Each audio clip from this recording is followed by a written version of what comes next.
some 640 clergy members and laypersons in the church have written an open letter to the leaders of the two congregations where Sessions, a longtime Methodist, attends church. They are calling on church leaders to reach out to Sessions and help him step back from his harmful actions and work to repair the damage he is currently causing to immigrants, particularly children and families. The letter condemns Sessions, alleging he has misused his tremendous social/political power in his enforcement of the nation's laws, especially the recent policy that has led U.S. Border Patrol agents to take more than 2,000 children from parents arrested at the border. The separations are the result of the Trump administration's policy of prosecuting everyone who is caught crossing the border illegally. They have caused an uproar, which have been fueled by the release of photos and videos of children in detention. The letter also criticizes Sessions for citing Romans 13 to justify the policies and saying people are called by the Bible to obey the laws of the government. During a White House press briefing, Press Secretary Sarah Huckabee Sanders backed Sessions by saying, "It is very biblical to enforce the law." The United Methodist Church members are accusing Sessions of child abuse, immorality, racial discrimination, and dissemination of doctrines contrary to the standards of doctrine of the United Methodist Church for his citation of Romans 13.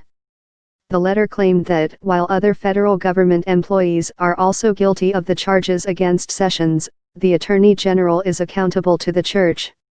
As his denomination, we have an ethical obligation to speak boldly when one of our members is engaged in causing significant harm in matters contrary to the discipline on the global stage, the letter read. Several bishops and other denominational leaders have spoken out about this matter, urging Methodists to contact Mr. Sessions and for these policies to change, but we believe that the severity of his actions and the harm he is causing to immigrants, migrants, refugees, and asylees calls for his church to step into a process to directly engage with him as a part of our community. This is not the first time religious leaders have sought to publicly shame politicians whom they view as wayward. In 2004, there was intensive debate over whether Senator John Kerry, then the presumptive Democratic presidential nominee, should be denied communion by the Catholic Church because of his support for abortion rights. Read is the full text of the letter below. Dear Reverend Boykin and Reverend Wines, we, the undersigned laity and clergy of the United Methodist Church, issue a formal complaint against fellow United Methodist layperson Jefferson Beauregard Sessions, by our understanding a lay member of Ashland Place United Methodist Church, in Mobile, AL, and an active participant in Clarendon United Methodist Church, Arlington, VA. While we are reticent to bring a formal complaint against a layperson, Mr. Sessions' unique combination of tremendous social/political power, his leading role as a Sunday school teacher and former delegate to General Conference, and the severe and ongoing impact of several of his public, professional actions demand that we, as his siblings in the United Methodist denomination, call for some degree of accountability. We write to you, Mr. Sessions' pastors, copying his district superintendents and bishops, in the hopes that you will, as members of our connectional system, dig deeply into Mr. Sessions' advocacy and actions that have led to harm against thousands of vulnerable humans.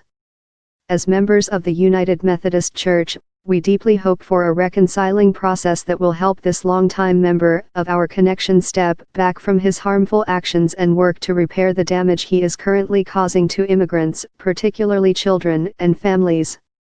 While other individuals and areas of the federal government are implicated in each of these examples, Mr. Sessions as a long-term United Methodist in a tremendously powerful, public position is particularly accountable to us, his church. He is ours, and we are his. As his denomination, we have an ethical obligation to speak boldly when one of our members is engaged in causing significant harm in matters contrary to the discipline on the global stage.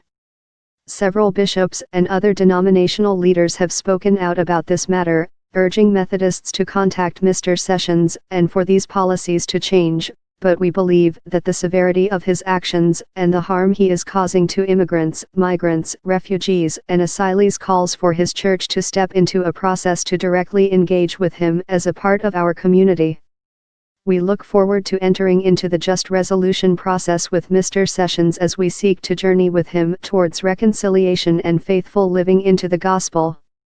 In the community of Jesus, the Liberator and Redeemer.